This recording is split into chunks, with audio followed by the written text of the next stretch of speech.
جو موضوع ہے وہ علماء حق اور علماء سو اور حضرت سیدنا غوث اعظم رضی اللہ عنہ۔ اس حوالے سے ہم سب سے پہلے نقطہ یہ عرض کر رہے ہیں کہ علماء سو، برے علماء، کس وجہ سے علم کے باوجود علماء سو بن جاتے ہیں۔ یہ حضور علیہ الصلاۃ والسلام کا بہت بڑا احسان ہے کہ جہاں حضور نے ہمیں پھول عطا فرمائے وہاں کانٹوں کا بھی بتا دیا اور ان چیزوں کا بتا دیا کہ اگر ان سے نہیں بچو گے تو یہ زہر ہے جو تمہارے علم کو اور تمہیں ویران کر دے گا۔ اللہ اکبر۔ تو بنیادی چیز نیت ہے، جو حدیث پاک کے مطابق تمام اعمال کے ثواب یا گناہ ہونے میں اس نیت کا عمل دخل ہوتا ہے جس کی وجہ سے کوئی عمل یا تو ثواب بنتا ہے یا وہ گناہ میں چلا جاتا ہے۔ اچھی نیت کی وجہ سے دونوں جہان سنور جاتے ہیں اور بری نیت سے دنیا بھی اور آخرت برباد ہو جاتی ہے۔ ہم کتاب العلم مشکوٰۃ شریف سے اس موضوع پر گفتگو کر رہے ہیں۔ نبی کریم علیہ الصلاۃ والسلام نے علماء سو، برے علماء کی ویرانی کی وجہ حضور نے خود ارشاد فرما دی۔ حضور علیہ السلام کا ارشاد عالی ہے کہ جو شخص اس لیے علم دین حاصل کرتا ہے تاکہ وہ دوسرے علماء کا مقابلہ کرے، یہ تفوق اور اپنی خود نمائی اور برتری کا ایک عنصر ہے۔ ایک یا اس لیے علم حاصل کرے کہ وہ جاہلوں سے جھگڑا کرے گا اور ونر بنے گا کہ فلاں جیت گیا، یا لوگوں کی توجہ اپنی طرف اٹریکٹ کرنے کے لیے اور پاپولیرٹی کے لیے اللہ اکبر علم حاصل کرے۔ تو حضور علیہ السلام نے ارشاد فرمایا ادخلہ اللہ النار، ایسے عالم کو اللہ پاک دوزخ میں ڈال دے گا۔ دوسری حدیث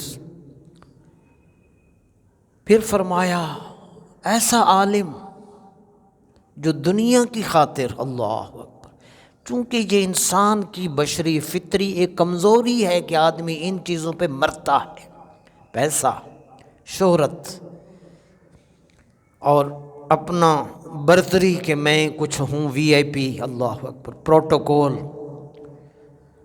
تو دنیا ہی سب سے بڑا ایک ایلیمنٹ ہے جو برباد کرتا ہے علماء کو۔ حضور علیہ السلام نے ارشاد فرمایا ایسا عالم جو فقط دنیا کے لیے کچھ ہو جائے، میرا کام بنے، دنیاوی دولت کے لیے علم دین حاصل کرتا ہے، فرمایا لم یجد عرف الجنہ یوم القیامہ۔ اللہ اکبر، اللہ کی ہم پناہ مانگتے ہیں۔ فرمایا ایسا عالم قیامت کے دن جنت کی خوشبو تک محروم رہے گا، خوشبو نہ پا سکے گا۔ اللہ اکبر۔ تو اس ہوس زر نے ایسے عالم کو جنت سے محروم کر دیا۔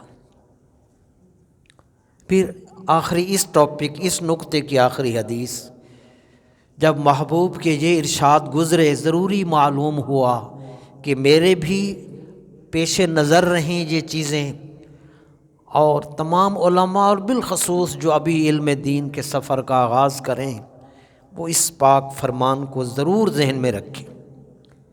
حضور علیہ الصلاۃ والسلام کی حدیث نظر سے گزری، فرمایا تعوذوا باللہ جب الحزن، اللہ پاک سے غم کے کنویں سے اللہ کی امان مانگو، پناہ مانگو۔ اللہ اکبر۔ عرض کیا گیا یا رسول اللہ غم کا کنواں کیا ہے؟ فرمایا غم کا جو کنواں ہے نا دوزخ میں، وہ ایک ایسی وادی یا ایک جنگل ہے جس کی تپش اتنی ہے، جس کی شدت اتنی ہے دوزخ میں کہ خود دوزخ روزانہ دن میں 400 مرتبہ اللہ سے اس دوزخ، اس جب الحزن غم کے کنویں سے بچنے کی دوزخ خود اللہ سے دعا مانگتا ہے۔ میرے برادران، جب الحزن غم کا کنواں بتا دیا۔ پھر صحابہ نے پوچھا یا رسول اللہ اس ایسی سخت جہنم کی اس وادی اور جنگل میں کون جائے گا؟ سرکار صلی اللہ علیہ وسلم نے ارشاد فرمایا ایسے قراء، ایسے علماء جو اپنی نمود و نمائش اور ریاکاری کے لیے قرآن اور تلاوتیں اور دین اور خدمات اور خطابات اور تمام سکلز اور ڈگریز وغیرہ جو کچھ بھی ہے، ایسے ریاکار جو قراء اور علماء ہیں وہ اس جب الحزن غم کے کنویں میں ڈال دیے جائیں گے۔ تو یہاں تک یہ نقطہ تھا کہ برے علماء کیوں ہوئے؟ علم تو اچھا تھا، یہ ایسی ہے جیسے گلاس تو شیشے کا تھا مگر اس شیشے میں دودھ کی بجائے اس کے اندر ناپاک چیز ڈال دی گئی، تو علم ہی تھا، نور تھا۔ تو ان چیزوں نے جو میں عرض کر چکا، ان علماء کو اس برے انجام سے دوچار کیا۔ ہم اللہ کی ہر لمحہ حضور کے واسطے سے پناہ مانگتے ہیں۔ اب ہم علماء حق کی طرف آ رہے ہیں۔ علماء حق سبحان اللہ، کیا عظمتیں ان کی بیان کی جائیں۔ اندھیرا سن لیا آپ نے، اب روشنیوں کی بات ہم کر رہے ہیں، اجالوں کی بات کر رہے ہیں، جن کی زندگی علم کے دین کا جو سفر کرتے ہیں ان کا پہلا قدم ہی روشنیاں ہوتا ہے۔ اللہ اکبر۔ برادران، پہلے میں وہ احادیث نبوی آپ تک پہنچا رہا ہوں، پھر ہم اس کی مثالوں میں ایک مثال غوث اعظم رضی اللہ عنہ کی پیش کریں گے۔ جس طرح یہ پچھلی باتیں حضور علیہ السلام نے خود بیان کیں، اسی طرح آقا علیہ السلام نے علماء حق کی فضیلتیں، برکتیں اور ان کی عظمتوں کو بھی حضور نے خود بیان فرمایا۔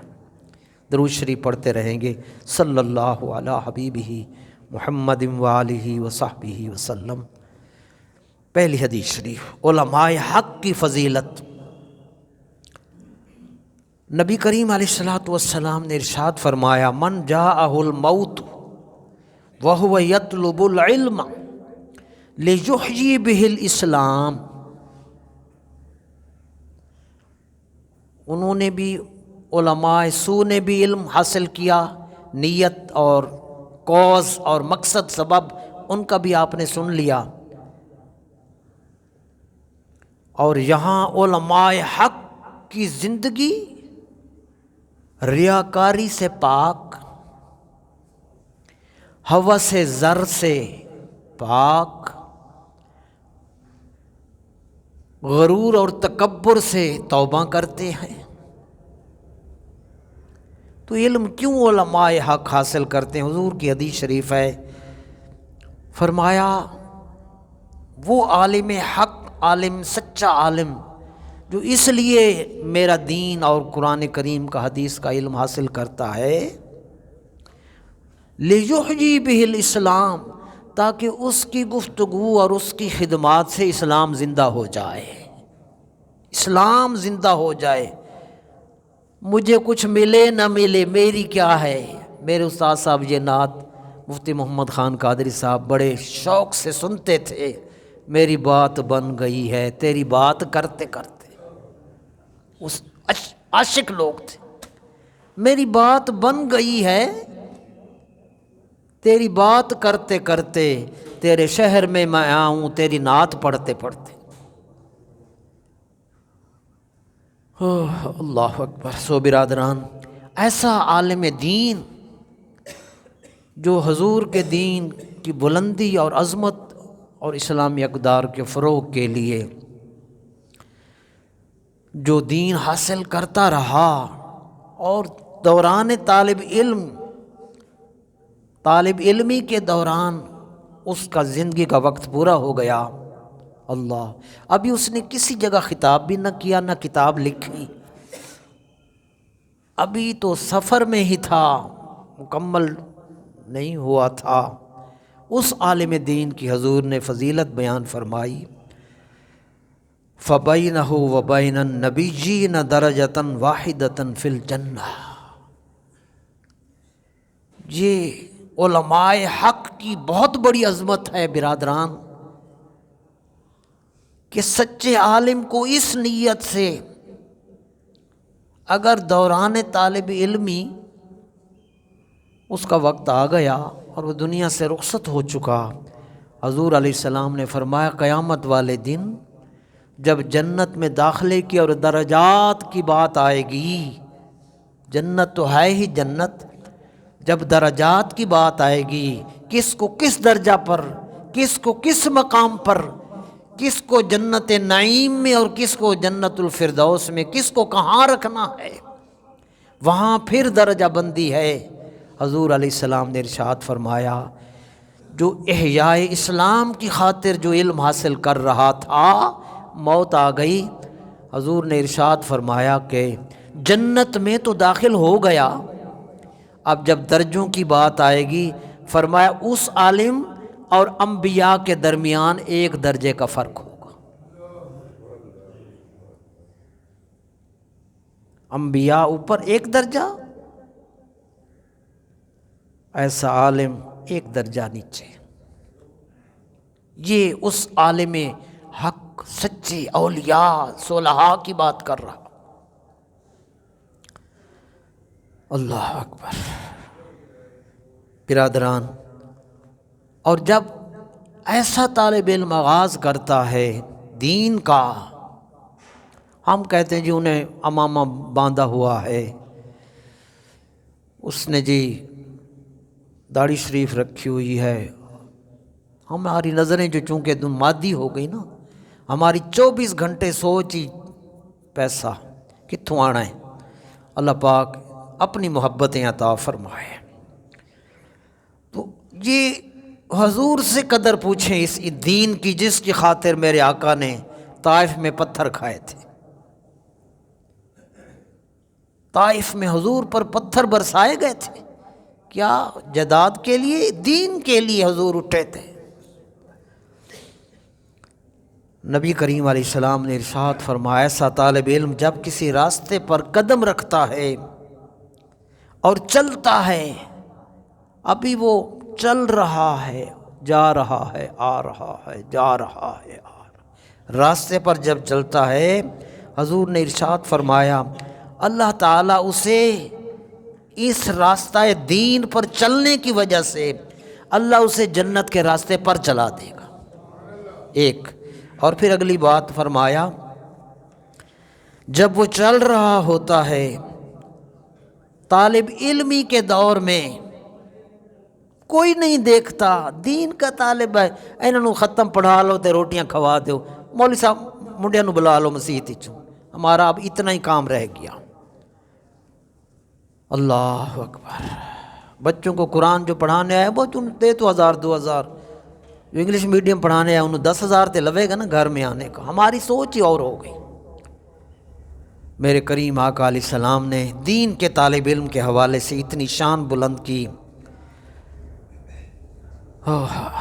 میرے برادران، ہمارا کوئی دوست، رشتہ دار، مہمان، دولہا خاص آئے، ہم گلاب کے پھول پہلے لے کر رکھتے ہیں اور اپنے اس آنے والے پیارے مہمان کے اوپر گلاب کی پتیاں نچھاور کرتے ہیں۔ حضور نے فرمایا میرے دین کا جب طالب علم ہوتا ہے، جس وقت وہ دین کی طلب کے لیے وہ قدم اٹھا رہا ہوتا ہے، رکھ رہا ہوتا ہے، تو حضور نے فرمایا اللہ تعالیٰ کے فرشتے اس کی رضا کے لیے اپنے پر بچھا دیتے ہیں۔ یہ تو ابھی دین کا آغاز ہے، ہم سمجھے نہیں دین کو، ہمیں میڈیا نے جیسا بنا دیا ہم ویسے بن گئے۔ اللہ اکبر، یہ طالب علمی کا یہ حال ہے۔ اور جب علم دین مکمل ہوا پھر کام اور بڑھ گیا۔ آپ علم دین سیکھنے آیا کریں جمعہ میں، اس لیے 2 فرض پڑھنے والے ابھی 5 منٹ بعد سب آ جائیں گے، ہم نے 20 منٹ پہ 21 پہ ختم کرنا ہے۔ اللہ اکبر۔ حضور علیہ السلام نے ارشاد فرمایا، اور جب علم دین کی وہ تکمیل کر لیتا ہے اور پھر وہ علم کے نور سے اللہ کے بندوں کو سیراب کرنا شروع کرتا ہے، پھر کیا ہوتا ہے؟ اللہ اکبر۔ آپ ہمیں کہتے ہیں جی میرے لیے دعا کریں، ہم دعا کر دیتے ہیں، ظاہر ہے جیسے ہم ویسے ہماری دعا۔ جو نبی کریم کے دین کا عالم بن جاتا ہے، ہم احساس کمتری کا شکار ہو چکے، دوسروں کی سفید گاڑیوں کو دیکھ کے ہمارے منہ میں پانی آ جاتا ہے، ہمیں پتہ ہی نہیں ہوتا کہ ہمارے آقا نے ہمیں مقام کتنا دیا ہے۔ سنیے، حضور علیہ الصلوۃ والسلام ارشاد فرماتے ہیں کہ جب علم دین کی تکمیل ہو جاتی ہے اور وہ اپنے علم کے نور سے مخلوق کو منور کرتا ہے، پھر یستغفر لہ، اسے کہنا نہیں پڑتا، وہ رسول اللہ کے دین میں مصروف رہتا ہے، اسے کہنا نہیں پڑتا کہ میرے لیے یہ کام کرے کوئی اور، حضور نے جو کہہ دیا۔ سنیے، فرمایا درود شریف پڑھتے رہیں صلی اللہ علیہ وسلم۔ آپ نے فرمایا یستغفر لہ من فی السماوات والارض والحیتان فی جوف الماء، میرے دین کو پڑھنے والا آکسفورڈ کی سند لینے والے کی نہیں، دینی دنیاوی علوم کی نہیں بات یہاں، وہ بھی اچھا علم ہے جو فائدہ پہنچائے مخلوق کو، مگر سب سے اچھا علم وہ ہے جو رسول اللہ کا علم ہے۔ حضور نے فرمایا میرے ایسے عالم کے لیے تمام آسمانوں اور زمین کی جتنی چیزیں ہیں، حتیٰ کہ پانی میں جتنی موجود مچھلیاں ہیں، وہ سب اللہ سے اس عالم کے لیے بخشش کی دعا کرتی ہیں۔ اس نے نہیں کہا، وہ حضور کے دین میں مصروف۔ اللہ، دوسری حدیث صلی اللہ علیہ وسلم فرمایا ان اللہ وملائکتہ واہل السماوات والارض حتی النملۃ فی جحرہا وحتی الحوت لیصلون علی معلم الناس الخیر۔ وہ تو بخشش کی دعا کا تذکرہ تھا، دوسری حدیث میں کریم آقا نے ارشاد فرمایا کہ ایسے عالم دین کے لیے اللہ خود، یہ حالانکہ حضور کا ٹائٹل تھا، اللہ درود بھیجتا حضور پر، مگر چونکہ یہ بھی کام وہی کر رہا ہوتا ہے عالم، حضور نے فرمایا میری امت کے ایسے علماء حق کے لیے اللہ خود، اس کے فرشتے اور آسمان و زمین کی ساری مخلوق، حتیٰ کہ چیونٹیاں اپنے سوراخ میں اور مچھلیاں پانی میں لوگوں کو دین سکھانے وال پر درود بھیجتے ہیں، وہ رحمتوں کی دعا کر رہے ہیں۔ اللہ اکبر۔ یہ بلندی کیوں ملی؟ حضور کا دین آیا عالم کے پاس، کپڑے وہ مناسب ہی پہن لے، ہم ٹوپیاں اور ظاہر لش پش دیکھتے ہیں، بہرحال یہ بھی ظاہری سجاوٹ اچھی ہے، تو یہ کیوں عزت ملی؟ کیونکہ حضور کا ارشاد ہے ان العلماء ورثۃ الانبیاء، یہ علماء انبیاء کے وارث ہیں۔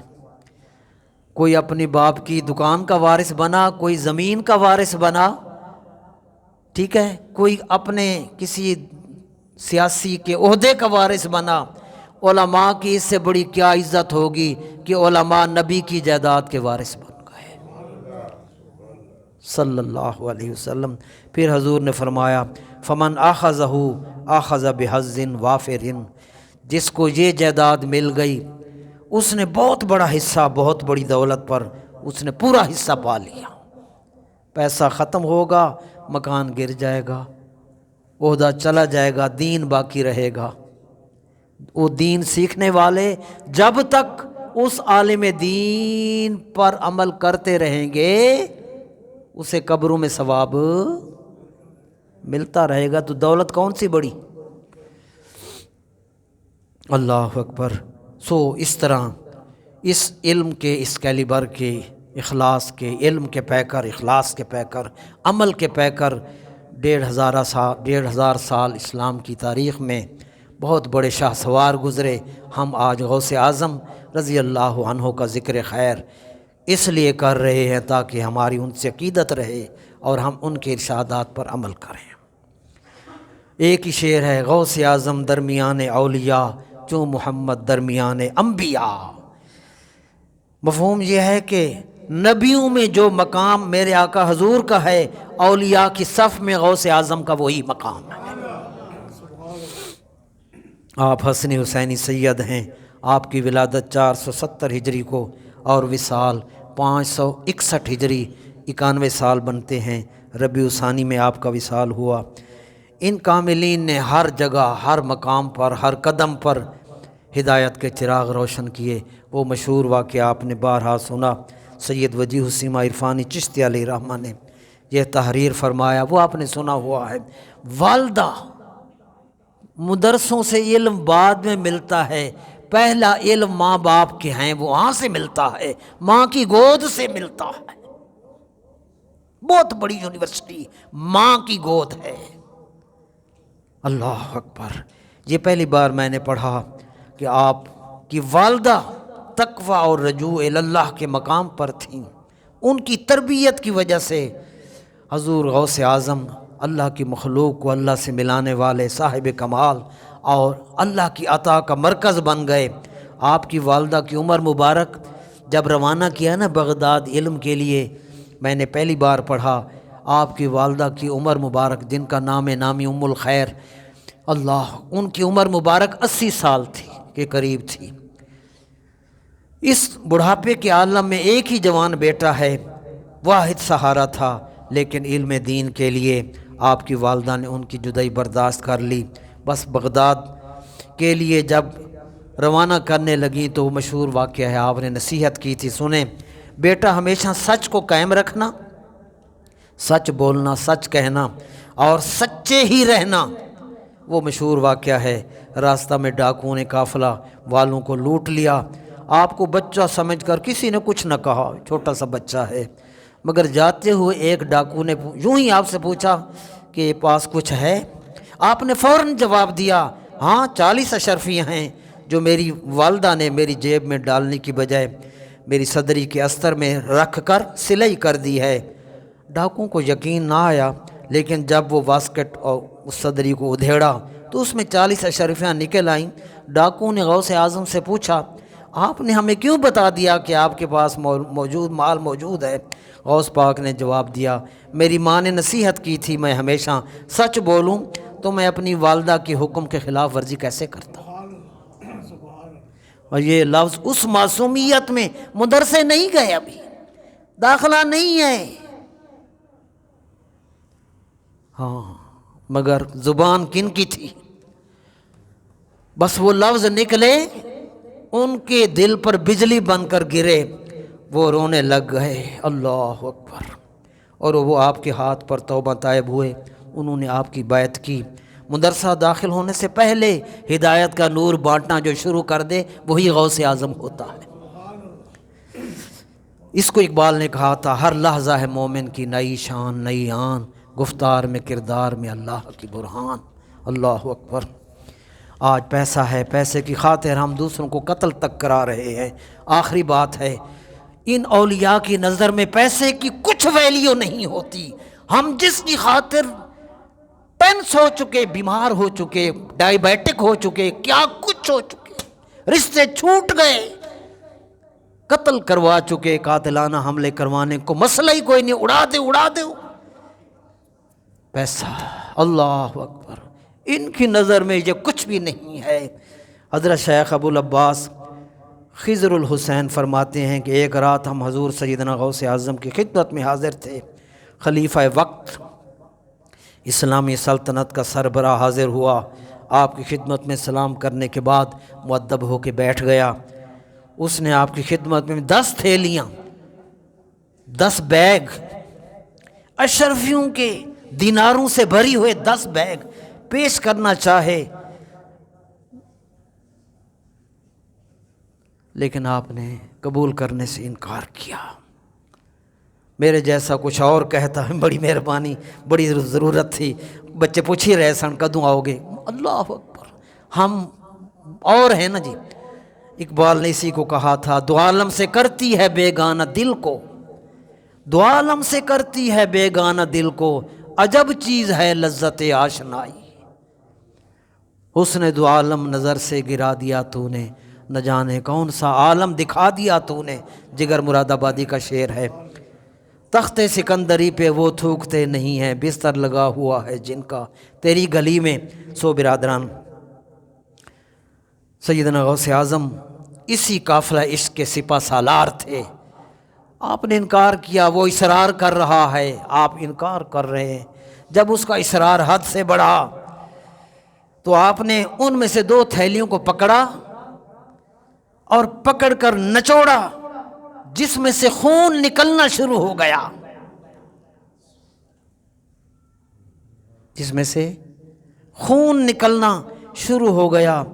آپ نے خلیفہ سے فرمایا، تم لوگوں کو ظلم کر کر ان کا خون نچوڑ کر میرے پاس لے آتے ہو، 1,00,000 روپے دی بلیک منی لے کے داتا صاحب لا دو۔ اللہ پاک چیزیں پسند کرتا ہے۔ اللہ وہ سن کر دیکھ کر بے ہوش ہو گیا۔ دعا ہے اللہ ان نیکوں سے ہمیں وابستہ رکھے اور ان کے احکام پر چلنے کی توفیق دے، آمین۔